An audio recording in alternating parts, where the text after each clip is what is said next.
निशान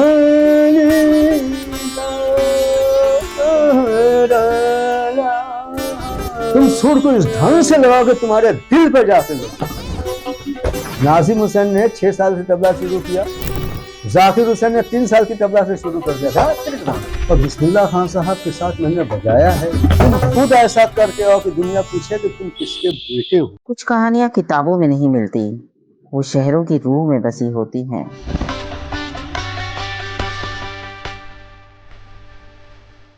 यह बनारस है जनाब, जहाँ गंगा सिर्फ बहती नहीं, यादों को अपने साथ लेकर चलती है, जहाँ हर गली एक किस्सा है। और इन्हीं गलियों में चलते चलते आज हम पहुँच रहे हैं एक ऐसी दास्तान तक जिसे सुने बिना उस्ताद बिस्मिल्लाह खां साहब की कहानी भी अधूरी लगती है।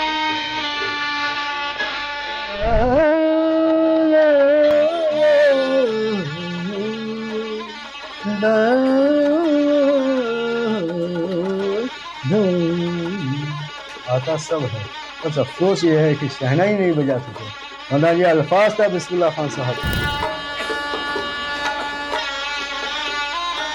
जब शहनाई आसमान से बातें करती थी तो उसके साथ एक और आवाज भी चलती थी, तबले की आवाज।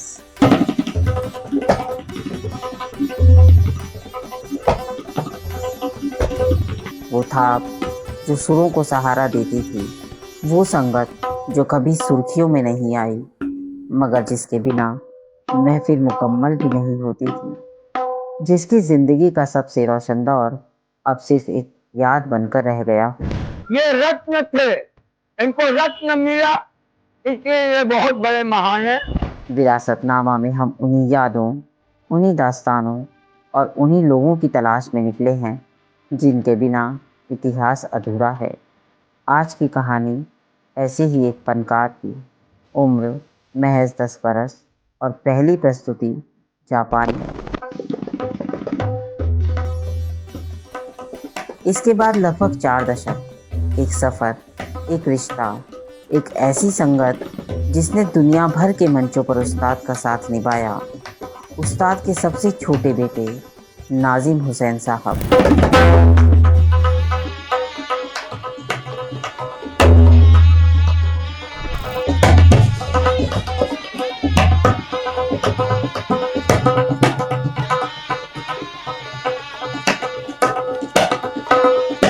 महफिलें खत्म हो जाती हैं, तालियां थम जाती हैं, रोशनी किसी और दिशा में मुड़ जाती है, और फिर एक दिन वही फनकार जिसकी थाप पर कभी दुनिया झूमती थी, गुमनामी की चादर ओढ़कर खामोश बैठा मिलता है।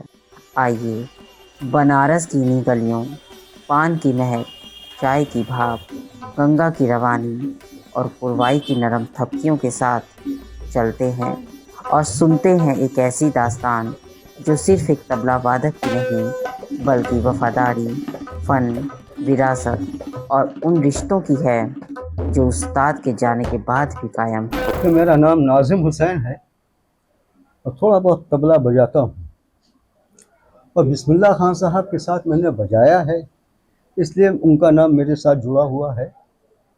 मैं बेटा हूँ या नहीं हूँ वो एक अलग बात है।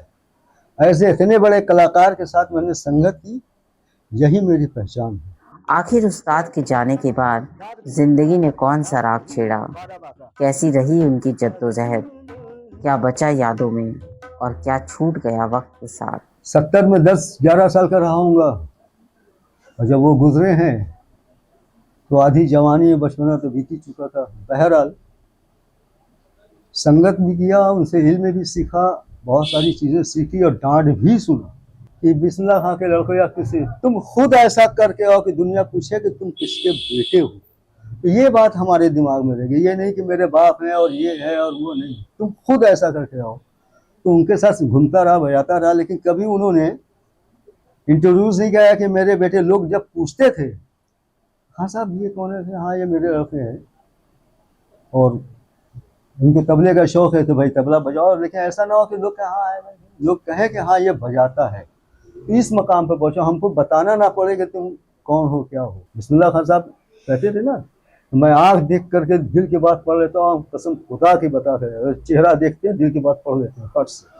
दिन दिन नाना दिन दिन नाना दिन दिन नाना दिन दिन ना धरक धक टिकट धक धिना नगत धरदा कर धरना कट तक टिक धा टिकट धा टिक धा। बचपना था मेरा 4-5 साल का, और रेडियो अब्बा जी को इनाम मिला था फिलिप्स का बहुत बड़ा, उस वक्त अब्बा जी के कमरे के पास ही रखा हुआ था। तो उसमें जब अभी हमने बनाया तो उससे मैं बड़े गौर से सुन रहा था। बाद में जब नाम अनाउंस हुआ तो उस्ताद अल्लाह रखा खान साहब, तो सुन करके मेरा हाथ ऑटोमेटिकली चलने लगा। ये भी एक गॉड गिफ्टेड होती है, किसी को सिखाओ तो नहीं सीख पाता, और मेरा हाथ में तो खैर बहरहाल उसी वक्त से जो है तो खाने की प्लेट है, टेबल पर खड़े, कहीं भी खड़े, अपना उंगली ना दिन दिन ना चल रहा था। तो खैर उसी वक्त से तबले का शौक हुआ। तो मेरे अब्बा जी को लोगों ने राय भी दी। अब्बा जी ने चाहा कि हम शहनाई में जाए, लेकिन कुछ लोगों ने राय दिया। अब्बा जी की बड़ी बहन जो थी, तो उन्होंने कहा कि ये शहनाई में नहीं बजाएगा, नहीं, इसका ध्यान तबले में, इसको तबला सिखवाओ। तो मुझे मुकद्दर का अच्छा आदमी था कि हमारे उस्ताद अल्लाह रखा खान साहब भी मेरे गुरु को जानते थे, उस्ताद ये मेजर जनाब नौशाद साहब भी जानते थे, उस्ताद मकबूल हुसैन खान साहब, वो मुझे तबला सिखाने के लिए आए। तो मैंने बहुत जल्दी पिकअप कर लिया, खर्ची से खबर डाला। तो उनको, मेरे उस्ताद को मेरे उस्ताद अल्लाह रखा खान साहब भी जानते थे, और नौशाद साहब की जो पुरानी फिल्में हैं, आन, कोए नूर, मुगल आजम, उसमें मेरे उस्ताद मकबूल खान साहब का ही बजाया हुआ तबला है सर। तो मकबूल खान साहब से मुझे तबले की तालीम मिली, और उसके बाद जब बजाने लगा तो 3-4 साल की उम्र में तबला पकड़ा, और 10 साल की उम्र में बजाने लगा ऑन द स्टेज पर। तो एक्सपो 70 हुआ था जापान में, तो सब लोग जब जाने लगे तो साथ में बजाने लगे थे बिस्मिल्लाह खान साहब के साथ। तो वो हमको अपने साथ लेके चले गए। तो वो पहला टूर 1970 में हम जापान में जाकर के बजाए 10 साल की उम्र में, और उस वक्त मुझे 500 रुपये हिंदुस्तानी मिले थे।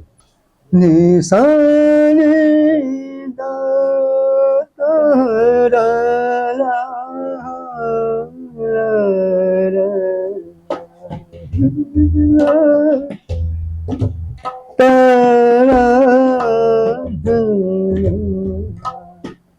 तो ये एक मिसाल दिया कि इतना सुरीली शुरुआत में तबला कैसे शुरू होना चाहिए, नहीं तो ढाक नहीं चाहिए। तो ये चीज़ बिस्मिल्लाह खान साहब ने बतलाई।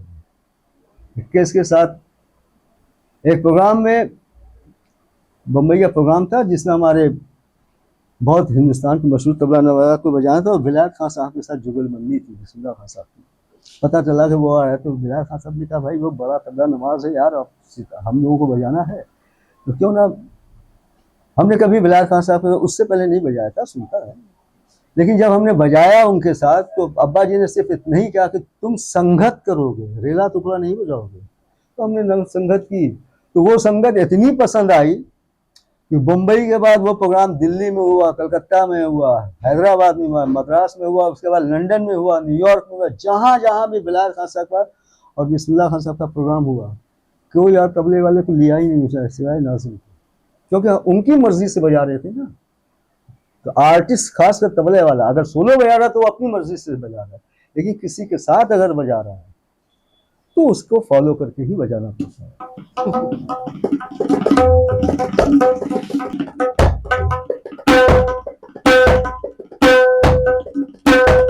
बिस्मिल्लाह खान साहब 6 साल की उम्र में शहनाई बजाए थे। नाजिम हुसैन ने 6 साल की उम्र में तबला शुरू कर दिया। जाकिर हुसैन ने 3 साल की तबला से शुरू कर दिया था। हम जब रियाज करते हैं, पहले जब करते थे तो एक चीज को जैसे अच्छा, इसमें एक चीज भी संगीत में, एक साधे सब साधे, जो सब साधे सब जाए। जैसे मेरे उस्ताद ने हमको तालीम दिया था,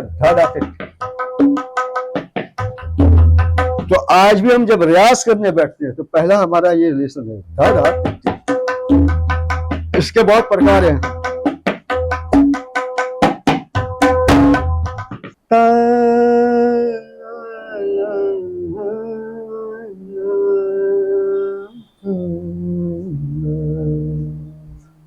तुम सुर को इस ढंग से लगाओ कि तुम्हारे दिल पर जाकर लगे।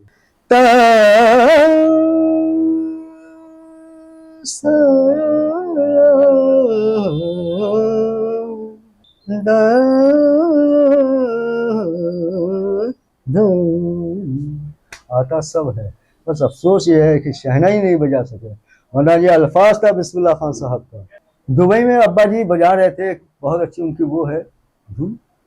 दरा दरा दरा दरा दरा, बोल हमके याद है। दरा दरा दरा दरा।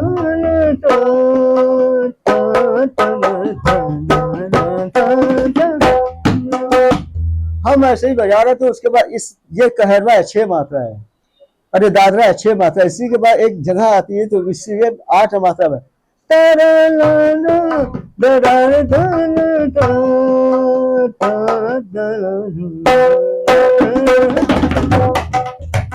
अरे भैया जैसे जैसे तो एक लेडीज वहां के फॉरेनर जो लगी डांस कर वहां पर, और हम बजा रहे हैं और एकदम स्टेज पे आकर के बैठे तो अप्पा जी ने ऐसे दिखा, वो हमको इशारा किया, हम समझे नहीं, और वो अपने डांस हम बजा रहे थे।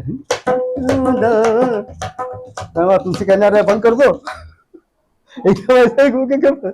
और जब हमने तबला दो तो वो कहती play play play play, I want to dance here. अब वो अकेले बजा रहे थे, तो 2 मिनट के लिए उन्होंने मुझे वहां रुका दिया, उसके बाद कहें कि यार ये तो बड़ा गड़बड़ है। और ऐसे ही एक प्रोग्राम हुआ सैन फ्रांसिस्को में, वो धुन नहीं बजाता है, दुर्गा बजा रहे थे हम, ये 88-89 की बात है, बजा रहे थे, उसमें हमारे नैयर भाई मेहता भाई सब बजा था, धिन जैसा अब्बा जी स्टाइल हाथ पहुंचे गए तैयारी में, तो इशारा किया, हम कहा अब इतनी तेज माइक्रोफोन आता, एक हाथ से बजाने लगा, वो वहां से उठ करके, तो वहां पे खैर वहां पर कुछ बोले नहीं, अब प्रोग्राम में तैयारी खत्म हो गई। वो आया आकर के मेरा हाथ देखा, वहां पर उसने मेरे हाथ के अंदर $20 रखा। और ऐसे एक जगह प्रोग्राम हुआ था लंदन में, एक साहब थे, उन्होंने मेरे हाथ में 10 पाउंड रखे, उसमें हमारे एक तो भाई साहब थे, ऐसे हमें तो खैर बहरहाल, तो ये कुछ ऐसे प्रोग्राम है, लेकिन जो यादगार प्रोग्राम है वो है पाकिस्तान का। कोई कलाकार हिंदुस्तान का पाकिस्तान में गए हैं, बिस्मिल्लाह खान साहब इरादी से पहले भी गए हैं प्रोग्राम पाकिस्तान में 1987 शायद, हाँ वहां से बाद हम लोग फिर रशिया चले गए थे, प्रोग्राम करने बैठे, याद है हमको, अल बुशरा हॉल लाहौर 1987, होला वली साहब, मेहदी हसन साहब, जितने कलाकार हमारे सब बैठे हुए, वो शायद एल्बम मेरे पास है, शायद है ऊपर है ना, सब बैठे हुए और शुरू किया है बजाते बजाते। खान साहब राग का नाम बताए तो कहने लगे ये गुनी जनों का मजमा है, ये गुनी जनों का मजमा है। अच्छा उससे पहले क्या हुआ, अनाउंसमेंट होने लगा कि भारत से आए हुए, ये भारत से आए हुए, ये भारत से, इनको सुनते सुनते गुस्सा आ गया, तो कहते क्या है, तो 1934 या 1935 से आया, 1935 से, हाँ 1935 से लेकर 1947 तक लखनऊ से चलते थे, दिल्ली आते थे, दिल्ली से चंडीगढ़, अमृतसर होता हुआ मैं लाहौर, पेशावर, लाहौर होता हुआ पेशावर तक जाता था रेडियो प्रोग्राम करने, पेशावर यानी अफगानिस्तान में जाता था रेडियो प्रोग्राम करने 1935 से 1947 तक। उस बीच में तो इसका कहीं नामो निशान भी नहीं था जिसे आज आप पाकिस्तान कह रहे हैं। ये तो मेरे सामने पैदा हुआ, ये अल्फाज था बिस्मिल्लाह खान साहब का, अगर रिकॉर्ड होगा हिंदुस्तान गवर्नमेंट के पास भी दिखा कि ये अल्फाज था, ये तो मेरे सामने पैदा हुआ। सारे कलाकार खड़े होकर ताली बजाए, ये तो मेरे सामने पैदा हुआ, आपके लिए होगा, हम तो ये समझ गए हिंदुस्तान में। उसके बाद जो राग शुरू किया तो सबों ने पूछा खान साहब इस राग का नाम क्या है, तो ये अल्फाज था, ये तो गुनी जनों का मजमा भेजा था राजीव गांधी साहब ने, जब प्रोग्राम खत्म करके पाकिस्तान का दिल्ली आए, दिल्ली से आकर के हम लोग को दुबई होकर वहां जाना था रशिया, एयरपोर्ट से होटल पहुंचे, खड़ा कर प्राइम मिनिस्टर का फोन आया, खान साहब राजीव गांधी जी आपसे बात करना चाह रहा है। खान साहब तुम मामा कहते थे, इंदिरा गांधी जी बहन मतलब मामा चाय पीने शाम को आप घर पे आइए, नाजिम को लेते आइएगा। अच्छा हुआ क्या, इन्होंने खूब बजाया, हम खूब बजाए, तो लोगों को पता, नाम नहीं पता चला, तब खान साहब के साथ, तब कहा कि खान साहब आप ये मेरे सबसे छोटे लड़के हैं। तब उसी वक्त कहा था कि मुझे ये ना कहना पड़े कि तुम मेरे लड़के हो, तुम खुद ऐसा करके आओ कि दुनिया पूछे कि किसके लड़के हैं। अब्दुल साहब अब वहां जितने करा, उसी वक्त तो गुलाम अली भाई आए तो हम मिले, तो हमने उनको एक गजल सुना, ये हम बताए हुए, अरे अच्छा हुआ कि तुम जो है तबला बजाते हो गाते नहीं, तो बिस्मिल्लाह खां साहब का वो मकाम था कि सारी दुनिया में था, अमेरिका, लंदन, फ्रांस, अरे कतर चले गए, अम्मान, जॉर्डन, जो छोटी छोटी कंट्री है ना, ये इधर, अरे ये तो साउथ अमेरिका वगैरह भूल जा रहे हैं, देखिए हम नाम भूल रहे हैं भाई, युगांडा वगैरह, ऐसा अफ्रीका वगैरह, और जो सब छोटी छोटी कंट्री, मुस्लिम कंट्री छोटी छोटी, वहां जाके प्रोग्राम किया उन्होंने। फ्रांस में ऐसे ऐसी जगह प्रोग्राम किया कि जहां सब खाली स्टूडेंट्स लड़के 10 से 12 साल के संगीत के पॉपुलर किया। ये आज की बात नहीं, उस वक्त की बात बता रहा है, ऐसे तो बता है। तो मकाम इन्होंने वो हासिल किया बिस्मिल्लाह खां साहब। और आज के दौर में जो संगीत चल रहा है, हम खुद ही सुनते हैं तो खामोश हो जाते हैं, हम क्या किसको समझाएंगे कि संगीत है क्या। संगीत का जो गंगा जमनी तहजीब बिस्मिल्लाह खां साहब ने दिखाई दुनिया को, और आज भी लोग देख रहे हैं। लेकिन जो संगीत के शौकीन हैं, जो क्लासिकल संगीत सीख रहे हैं, उनको सब दिखाई देता है। और उस परंपरा को कैसे बढ़ाया जाए, खासकर शहनाई को, परंपरा को, तो जब तक आदमी उस ढंग से सीखेगा नहीं और रियाज नहीं करेगा, तब तक वो वहाँ पर आ नहीं सकता। दूसरी बात ये कि हर चीज़ की एक उम्र होती है। बिस्मिल्लाह खां साहब 6 साल की उम्र में शहनाई बजाए थे। नाजिम हुसैन ने 6 साल की उम्र में तबला शुरू कर दिया, है ना। अब 50 साल की उम्र में आदमी चलेगा सीखने के लिए, बजाने के लिए, तो वहां तक पहुंचते पहुंचते तो 90 साल का हो जाएगा। नाजिम हुसैन ने 6 साल से तबला शुरू किया, जाकिर हुसैन ने 3 साल की तबला से शुरू कर दिया था। 3 साल की उम्र में बजा रहे थे। जाकिर भाई जब 16 साल के थे तो उस्ताद का टाइटल उनको मिला था।